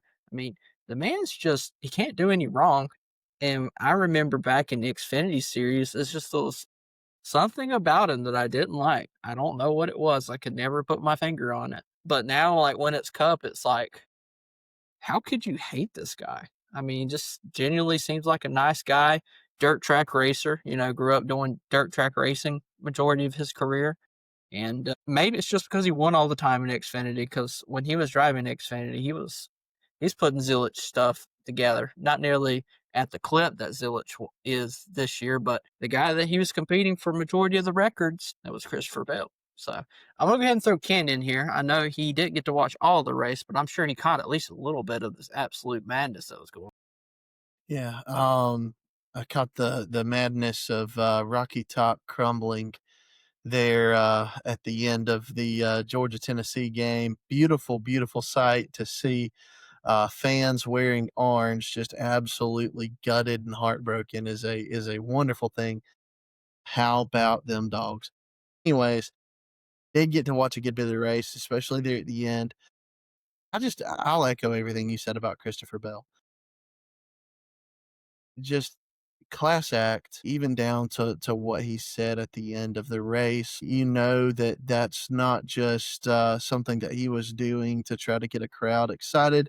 That was something that was genuinely on his heart. And you got to applaud the man for that. And so the race itself, I felt like to your point, yes, I think it was the best product that we've seen on a short track from this car. I don't know about period, maybe, but at least this season. But then I'll say I was kind of surprised there on the last lap. Keselowski absolutely gave Bell a shot. I mean, Yeah. he absolutely destroyed. I mean, he went in there hot. And first of all, cannot blame the guy. Cannot. Keselowski's as hungry as they come. He had the fresher tires. I think Bell had two, and Keselowski got four that last stop. And so he had the fresher tires. He was coming. I mean, you could just see him reeling them in. And there was a part of me that, as much as I love Bell, I was kind of hoping Keselowski would get to him. I really wanted to see Keselowski win a Bristol night race. I think that would have been awesome. But when he got to him, I thought, man, he could either try to ride around the outside or, and I agree with the frame of thought of, yeah, just got to get to his inside. But I feel like if we're going to really get back to a style of short track racing that resembles anything like we loved from the early 2000s, if you take a lick like that from behind at Bristol, that ought to, I mean, that's harder than Earnhardt got into Terry. I mean, that was a lick and a half. I could not believe it did not disrupt Bell enough to cost him that race. But otherwise, I mean, it seemed like it was really good racing. Bottom line seemed to be the advantage, of course, except for the restarts. The restarts, it looks like he needed to be in the outside lane, but it was a blast to see. Cole, man, I was pulling hard for that silver 48. I thought he had a chance. I thought he, had put himself in position to kind of do something. And then it looked like, was it Zane Smith on his inside? Who was on his inside there on that last restart? I think it was Zane. I can't remember for So sure. Zane must have got tight or something and just ran him up the track and put Bowman in that third groove. And then he didn't stand a chance because it's so dirty up there. But, it just, that whole final sequence, last several laps, was fun to watch. I think it's everything you can ask for out of a Bristol night race. I really do. And, just JGR, golly, they're on fire right now. For sure. You bring up a good perspective though about the Brad, right? Because we remember what Austin Dillon did at Richmond. He didn't just wreck one car; he wrecked two cars going into that corner. Not this year, of course, last year. But Brad did something similar, and it didn't have that outcome. So it makes me wonder, as Bale as a dirt track racer, they are prone to be knocked out of the way. So most of the time, they know a decent way to defend it. I wonder if he tried to back up the corner a little bit where he couldn't hit him in the right spot to be able to turn him around. But still, I get what you're saying, though. Yeah, and to your point too, like if he's a dirt track guy, I mean, which we know he is obviously, and he's won at Bristol on the dirt. Perhaps it was those skills of just being able to handle something that's completely out of control that helped him be able to keep his foot in the gas and drive off that corner to win the race. So there's a few things at play there. But I was surprised it didn't upset his car more than it did. It looked like he just kind of was able to take a shot up the hill and then just kind of used the momentum to run back down the banking and shoot back across the start finish line. But still, and I'll say this, and I know we're not talking about Richmond, we're not talking about Austin Dillon. I don't think he gets fined for what he does to Logano if that's where it ended. I think it got blatant when he did what he did to Hamlin. And so had Keselowski turned Bell, I wouldn't have had a problem with it. Now, if it had been Byron, I would have been ticked. But if Keselowski had turned Bell, I'll admit my bias. If Keselowski had turned Bell, I wouldn't have had a problem with it because Bell was, I think, pretty safely into the next round at that point. I don't think there were enough cars anywhere around him to cost him, not passing into the next round. And Keselowski, he just needs a win, just for momentum's sake, for morale's sake. He just needs a win. I wouldn't have blamed him. And I think it would have added to the finish of that race if you see a sliding 20 car smoke, just pouring out from those tires, and then all of a sudden here comes a 6 car emerging from the smoke to win the race. I think that would have been pretty cool. But I don't know. That's just my hot take on that. But I was surprised that Bell was able to gather it and drive it off the corner. But congrats to that guy, because he earned it. And it had been a while since he was able to really do something like this and win a points race. And so I think he's getting hot at the right time. Every JTR driver, well, except for Ty Gibbs, but he ran good at Bristol. But he always runs good at Bristol. And it'll stop this coming week. But anyways. Yeah, no, I think you make a good point, because Cole and I, we were sitting at the entrance to turn 3, and you saw Bell. He got a little loose on the exit of 2, and you see Brad coming, and I'm like, he's going to win this race. I mean, no doubt about it. And I see him give the shove, and I'm thinking about but then Bell. I mean, talk about the car control, and I was like, daggum, that is a driver right there to be able to withstand that. He did everything right on that last corner. I won't say he did everything right that last lap, because he obviously didn't off the exit of 2, but really good finish, really good race. Thing was definitely the shot in the arm NASCAR needed for the short tracks. And personally, I mean, I think if you bring a tire that's that aggressive on the wear, I think the teams are smart enough. They can do some things to make it last that extra 20 laps eventually that you would want to see it. But you know what? We've been begging for tire wear. We've been begging for good racing on short tracks. You got both of those this weekend. Nobody needs to complain about it, because it was a really good race. And for the 19% of you that didn't think it was, I don't know what race you were watching. Just respectfully, that was a fantastic race. I mean, you got 4 wide, 3 wide at Bristol. I mean, what do you want? Yeah, I get what you're saying for sure. I kind of see the perspective of people, because they're like, it's kind of like we've talked about a few times this year, is the tire's like a Band-Aid, right, of trying to fix this car. It's not, we're actually fixing the car. We're just fixing, part of the package that the car runs on. That's ultimately kind of what our big ordealio is. But still, I mean, you got what you got at this point of the year. I mean, you had what you had when you started the year, because they're not going to make major changes to the car through 1 or even 2 years. Usually it takes these cycle of years for them to make drastic changes. Of course, they can add flaps and whatnot for safety, but there's not like they can just direct everybody, be like, all right, we got to make 25 changes to the car to fix it for just, one particular type of racetrack. Maybe you'll get to the point where they're bringing different types of cars to, different tracks. So like road course cars might look a little bit more different. Maybe you cut out certain parts. Maybe potentially you get rid of a diffuser at a road course race. I don't know. There's all kinds of things that you could do in regards to the car, but at this point of the year, it doesn't really matter. We're in playoff time. You got what you got. For Goodyear to gear up and put fantastic tire package together, be able to figure out just get around this place decently fast with good tire wear, and you're seeing, rubber literally built up on the top groove. That might be what people are mainly arguing about. It's that top lane, not be able to run because the rubber's up there. But me and Blake were talking after the race. I mean, how many times do you see that top line ever be able to surpass the inside line when it comes to just direct speed? Very minuscule. That's just one of those things that you can complain about it, which you will, because you're a NASCAR fan, because that's what we do. And maybe not necessarily us in particular, but just the NASCAR fan base in particular, because it's like this, right? There is, let's say, out of 100%, 70% of NASCAR fans are, chill. They're just watching the race. They may get upset when a driver wrecks or someone wrecks their driver, whatever. But there's only like 15 of each side that are like, yeah, we need to fix the car. The playoff system's awful, blah, blah, blah. And then there's the other 15% that's like, hey, the playoff system's great. The car, yeah, there could be some improvements, but I mean, they're going the right way with it. And those 15% on that pathway, those are the most vocal. Those guys in the middle, most of the time, they're just sitting there watching the race because they don't want to sit there and argue about anything. Because at the end of the day, it's just a hobby for them. They sit down, TV, they go to the racetrack, they watch the race, they go home.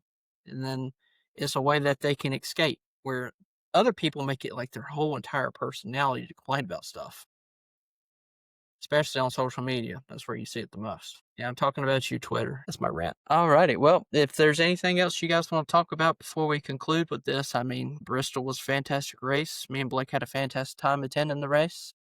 And I don't know what else to say personally about it. Bet you, Blake. Good. Kent, how was the coverage? I bet you Lee Diffie was very excited throughout majority of the race. Yeah, and he, I'm a huge fan of the old Diff. He did a great job there coming down to the wire. I heard a lot of complaints. I didn't have any, but I heard that there were a lot of complaints. But especially in regards to the coverage of the last several laps there. Um, Now I thought he did a great job. No one gets more excited than he does, and he does such a good job of painting a picture of what's going on in the last laps of a race and telling the whole story. Um, it's hard for me to complain when he's calling a race. There are little things that I'll complain about. Absolutely, there is no perfect cover. Prime was pretty doggone perfect, but I think it's unfair to hold those standards to everyone else, given the kind of platform they were streaming from. For NBC, my biggest beef with NBC, my biggest beef with NBC is I wish they would put it on a network that was a little bit easier to find them. It feels like every week it's a little bit trickier. Sometimes it's on USA, sometimes it's on NBC. Now I get it. On Saturday night, Notre Dame football is going to take priority, and so that's why it was on USA this past weekend. But I don't know. Like even with Fox, it's all right. It's Fox or it's Fox. It's still pretty straightforward for NBC, which they got rid of the NBC Sports Network, didn't they? Like that used to be a thing. I don't think it is anymore. Maybe that would help if they had something like that they could bring back. But yeah, the coverage was all right, from what I saw. And no commercial breaks with like 8 laps to go or anything like that. Nothing like that to complain of. That's the kind of stuff that'll irk you. You tell me when the person that won the race went across the finish line, it didn't completely black out this time? Hey, no, that was golly, that was CW. And that was the Atlanta affiliate. And I remember I was over here at my parents' house watching that Xfinity race. They took the white flag and here come the lackluster Atlanta Braves. And I was like, look, I love my Atlanta Braves, but right now is not the time to let me see my, severely, below 500 mediocre Atlanta Braves play. Like, I'm not really interested in that right now. When NBC started, or not started, came back in like 2015, when NBC came back and started covering races again for the first time in a while, they kind of raised the standard for Fox, I feel like. And I feel like they make each other better. And then I think Prime showed up this year, right? And it raised the standard for everybody. And I think that the conversations that are going on with NBC, with TNT, with Fox and the rest are, okay, we know we can't do what Prime does, but what can we do that Prime does? If does that make sense at all? Like we can't do everything that Prime does, but what does Prime do that we could emulate to give our fans the best experience? And so part of it's the post race coverage, I think, is getting better. I remember when Chase Elliott won the road course race at Daytona, NBC was covering that. And it was Chase Elliott takes the checkered flag, commercial break, and that was it.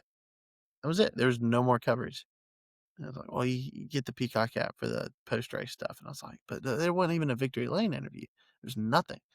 And so, anyways, but no, I was pretty pleased with it. Yeah, that's really annoying. I hate that they had to put the post race on something completely different, where you have to have a subscription to even Yeah. watch it. Yeah, and I mean, fortunately I do, and I can get on Peacock and I can watch that stuff.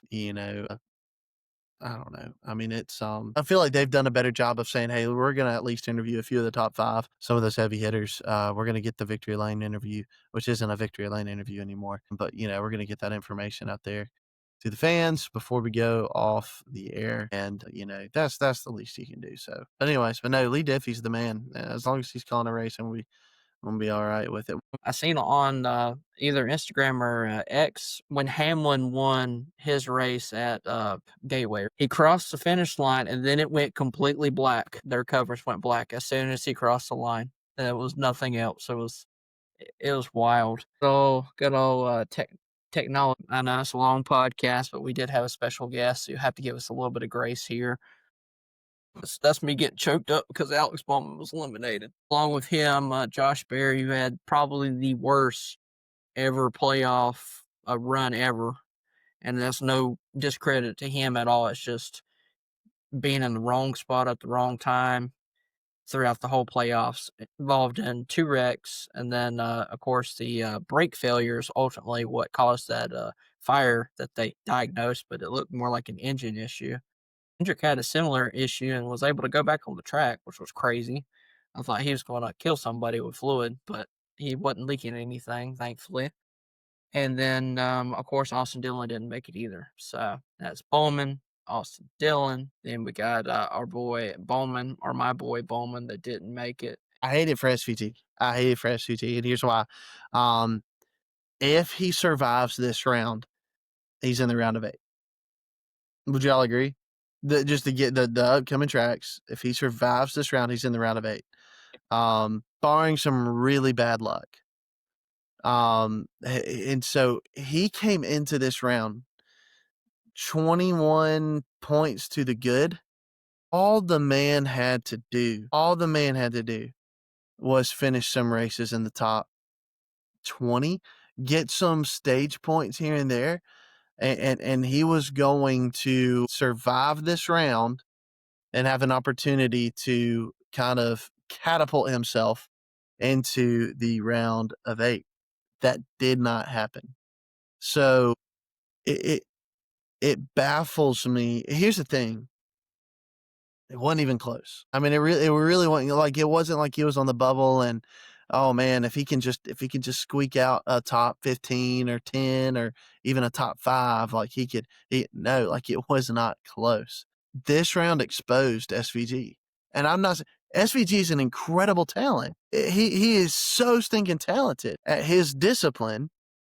He's not talented as an overall NASCAR driver who is complete in his skill set with both ovals, road course races. The man is as elite as they come with road course races, possibly the greatest road course driver of all time in NASCAR. But he can't back up that performance on the ovals, and it's so imperative. And I think it just goes to show, like, this experiment, it worked. It great, like awesome. You got him in the playoffs. He got a lot of playoff points to kind of pad some, give himself some padding, give himself some room for error once he got into the playoffs, right? He's in great equipment. I mean, I don't think any of us sitting here would say he's in the best equipment, but I think we're saying he's in the good enough equipment to be able to advance in the playoffs, and he absolutely just dropped the ball. Look, you're so ashamed. You covered up your SVG hat. Like, it's just, I don't know what you're talking about. The duct tape's camo. That's a duck. I can't see anything. It's camo duct tape. In fact, I can see the SVC through it. No. Oh my gosh. So, but I'll say all that to say this. I think he's just a couple of years away from being that driver that makes that deep run in the playoffs, but he's too dependent on one discipline. And,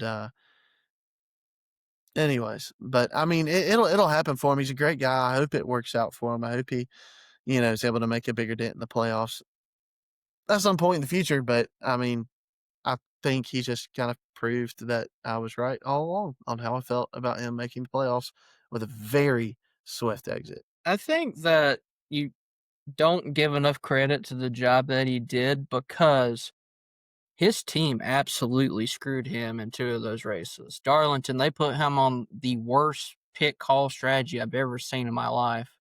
They were like trying to make him extend a tire run at Darlington to see, and he wasn't up front, and he went straight to the back.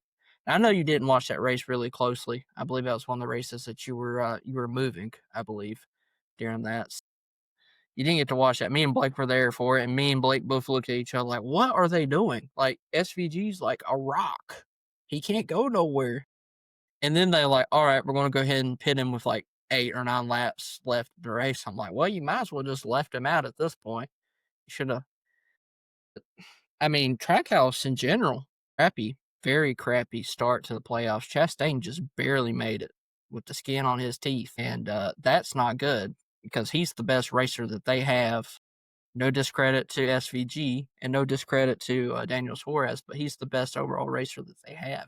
And he got in by like 12 points, I think, or 13 points. So I think it changed a little bit when Cindric had his little flame up that he had. He ended up moving down and Chastain went up in points. But that's an issue. So Trackhouse is going to have to figure out something this next round. Thankfully, they're going to a racetrack that they won last year. So, alrighty, we're going to move on. Prepare you guys for the 2 races that we have. Kansas will be the next race for Xfinity. So we have Truck and Cup, and I'll do the open drivers. We have the number 1 of Brent Cruz, the 02 of Jason Alexander, the number 2 of Steven Malzoni, number 7 of Patrick Emmerling, 16 of Christian Eckes making the start in the Truck Series, 22 of Blake Lofen, number 62 of Michael Christopher Jr., who's going to be running a Stewart Friesen machine. It'll be the second car for that organization at New Hampshire. And then the 69 of Derek White. And Cup is just everybody that you expect. There's no Garage 66. There's nobody making a fancy start. It's just the playoff guys and the guys that didn't make the playoffs. That's it. So, no worries there. I'm going to go ahead, man. Kent, you going to give us a brush up on New Hampshire history? Yeah, we'll get into a little bit. So when I was in high school, one of my favorite things to do was just, when I'd go and I'd cut the grass, I'd put my headphones in and I'd listen to MRN Classic Races. And there's one in particular that I found and I downloaded and I listened to it over and over and over and over again. It was I think the 1996 race at New Hampshire. And so it was just a little bit before I was born. And I would listen to this thing over and over again. Of course, Jeff Gordon was the driver that won it. And so that probably plays a lot into why I listen to it so much. I'll just, I don't know why that memory sticks in my head, but it does. New Hampshire, I'll pull up a couple of just facts about the track. First of all, this time of year, in the fall, the leaves are changing in New Hampshire and everything. I've been told that it's a gorgeous place to go and visit and watch a race. Just beautiful area this time of year, especially. I know that we're yet to kind of feel some of the cool of the fall down here in the South, but we're getting some of it. I actually wore a hoodie the other day for the first time. It didn't stay on all day, but I did have to put it on going out the door. It was pretty cool. But, just overall, obviously, is a lot cooler in New Hampshire than it is here. Let's see here if I can get my phone to work. But anyways, yeah, no, it's a mile long track. That was let's see here if I can find. Here we go. 1961.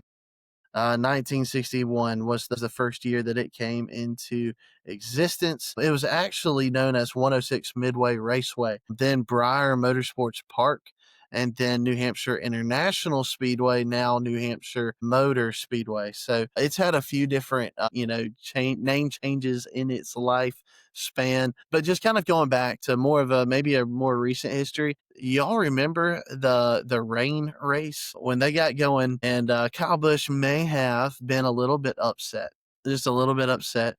Got into the pace car a little bit about that. Aric Almirola, I believe, ended up winning that race. Yeah. And so, it was a pretty big, and he had the best car, I think, and it was not it was, shortened because the sun was going down, but he was the best car in that race. And so, but anyways, it's New Hampshire is it's an interesting track. There's been a lot of good finishes there. I can think of Jeff Gordon and Denny Hamlin. Believe that Gordon was trying to run down and pass Hamlin and ran out of time, and Hamlin won in a side-by-side finish there at New Hampshire. Just some good finishes, but overall has typically had decent fan turnout. New Englanders love their motorsports, love their racing. New Hampshire's especially known for their modified racing, their open wheel stuff. And it's pretty cool. They'll get going around that place in a pack almost. Was it Ryan Newman that won there recently and modified? It's like maybe in the last 3 or 4 years since he got out of Cup big time. I could be making that up. I know he won at North Wilkesboro, didn't he? In a modified. Yeah, he won in the modified when they did a racing revival there in 2022. Yeah. It wouldn't surprise me to have seen Newman win a modified at Hampshire. I couldn't tell you when, but I do. I can't remember. I could have fabricated that. I could just be, mashing the two together. But you do get to see a lot of, really cool names drive there at New Hampshire. But anyways, no, it's a decent track. I think with this package, it lacks a little bit. You're going to hear a lot of people, I think, kind of talk about the aero and stuff. In the past, I think, I mean, it's just so flat. It's so flat, but depending on how the cars are handling, depending on how some things work out, could make for some interesting restarts, some interesting racing. So I'm excited to see, kind of the next chapter of the history for New Hampshire. Here's the thing: New England racing fans are going to be pretty ticked off next year. I think we'll all agree that the fact that New Hampshire only gets one points race now.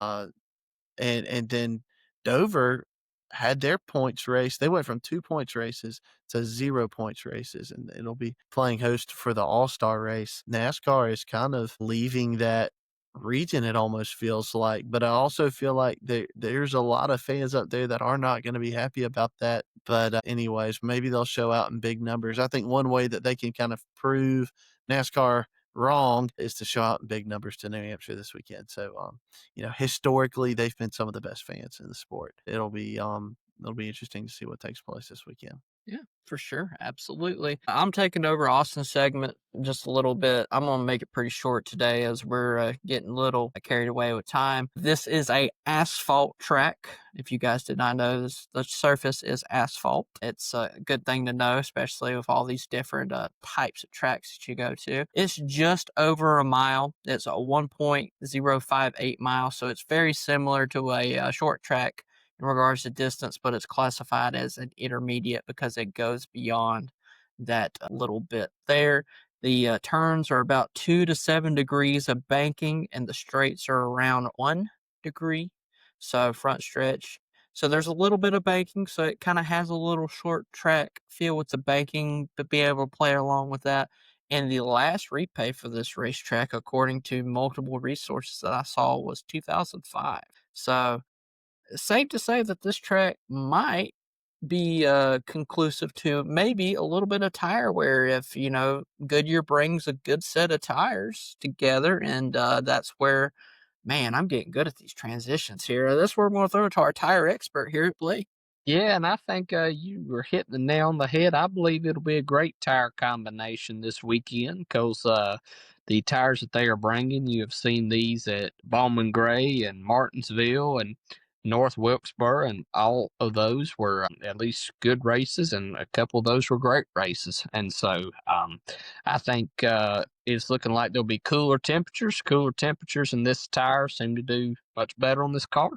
And so, and assuming you throw all that in with that, the fact that the repave hadn't happened since 05, I think you are going to see I think it's potential for a pretty good race with the tires. And so they'll have 7 sets of tires that they can use during the race. One set that they can qualify on, and they can transfer that into the race, and then one set for practice. This track is a wet weather tire eligible track. Doesn't look like there's much rain in the forecast for this weekend, but just in case something pops up, there are 4 wet weather sets that they can use during the race.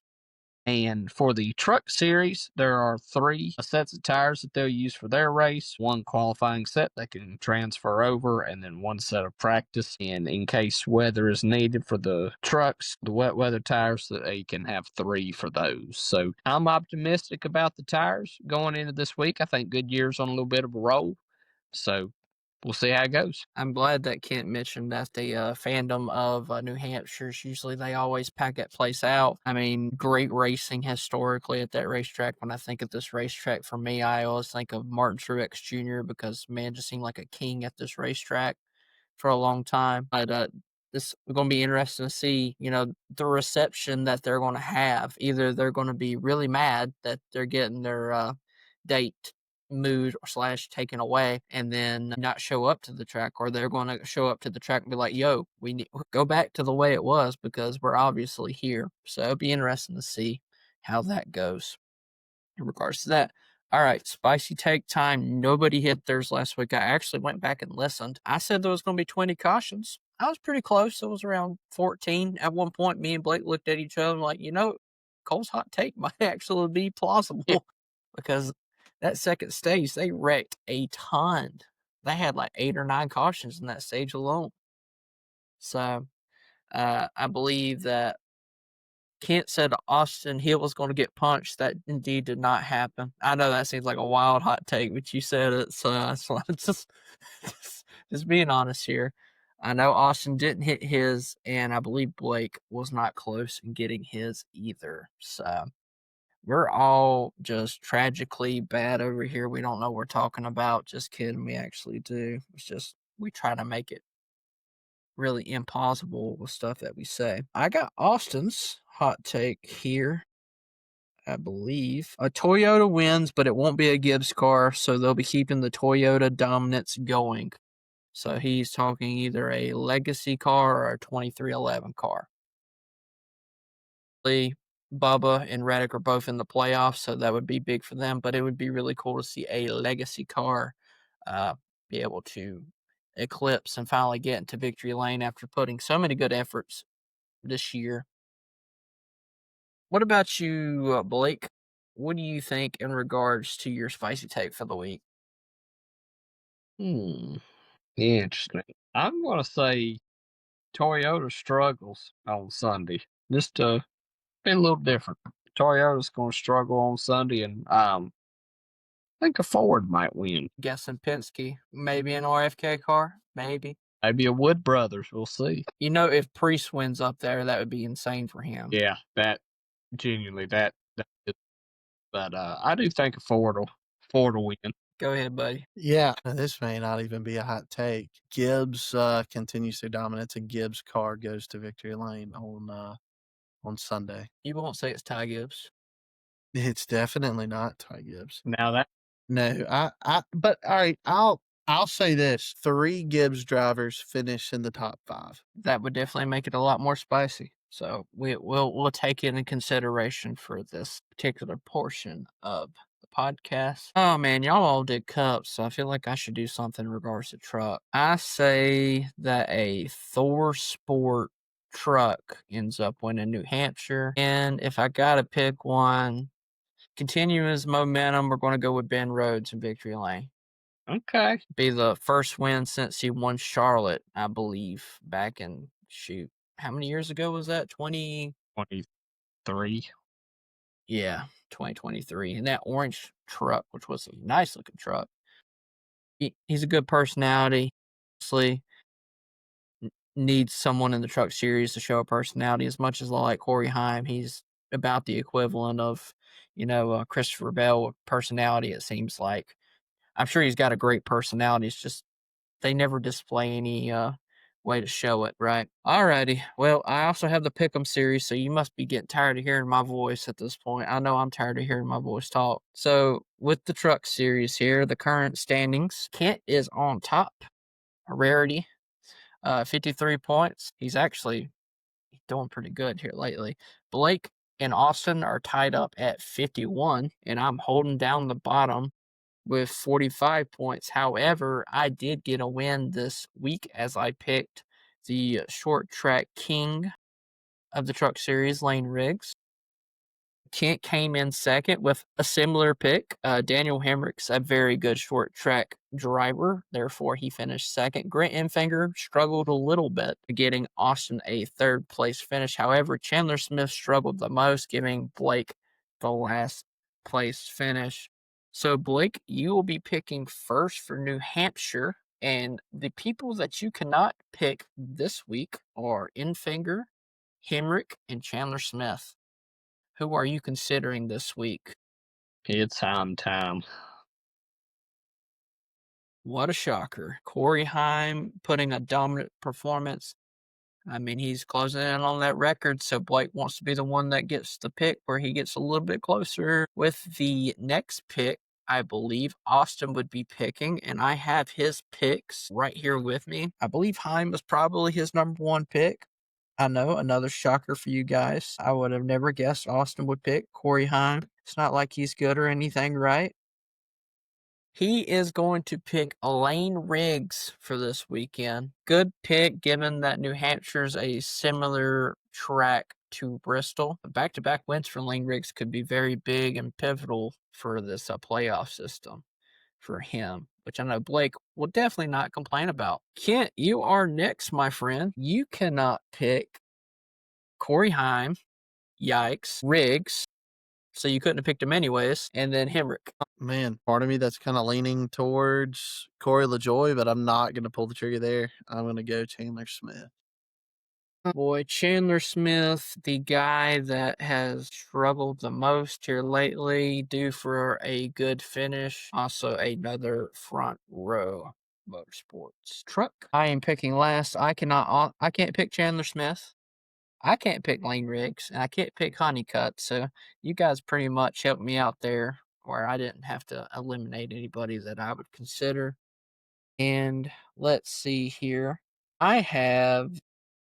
Well, should I pull the trigger on him or not? I'll wait on him because I think he might be good coming down the line. I'm going to take Christian Eckes this week, making a off start. If anybody remembers Christian Eckes, he was kind of good last year, especially at those short tracks. Yeah. So I'm going to go ahead. I'm going to take a flyer on him. Xfinity, we have no picks this week, but I'm going to recap the points. Blake and Kent are tied for first place, 64 points, knotted up. Austin's actually in last in this series. He is at 60, and I am just 1 point ahead of him at 61. Again, they will be racing at Kansas next, so they'll be skipping this week. All right, boys, here we go. We have New Hampshire. Austin tragically picked Larson this week and got a last place finish with him. I believe Larson's quote during the race was, I'm sure Jeff Gluck's loving this. Meanwhile, he's not liking it. I thought that was funny. Austin said he's probably going to consider picking Bell. I know, not a shocker to anybody. Christopher Bell's got 2 wins here, the last 3. A good driver to pick. And I cannot pick Ryan Blaney or Hamlin. So, I feel like I'm leaning Briscoe given JGR's dominance. And on top of that 19 car is historically really fast at New Hampshire. It seems wherever they run really good in the previous years, it seems like they just pick right up where they left off. Of Truex, so I'll probably consider picking him. Kent, you are next. You cannot pick Reddick, Larson, or Ty Gibbs. Who are you considering for Loudon, New Hampshire? Who did you pick again? I didn't technically pick him, but I'm saying Briscoe is probably the guy that I would consider. Yeah, it'd be hard to not go JGR, so would probably go someone like Hamlin. Alrighty, Blake. You cannot pick Briscoe, Hamlin, or Blaney, so that took 2 of the drivers that you couldn't even pick anyways. Yeah. Out of the equation. Who is going to be your best available pick, you think, at last place? Yeah, I think in a perfect world, I'd have Bale, but I don't think that'll be a thing, right? So I'd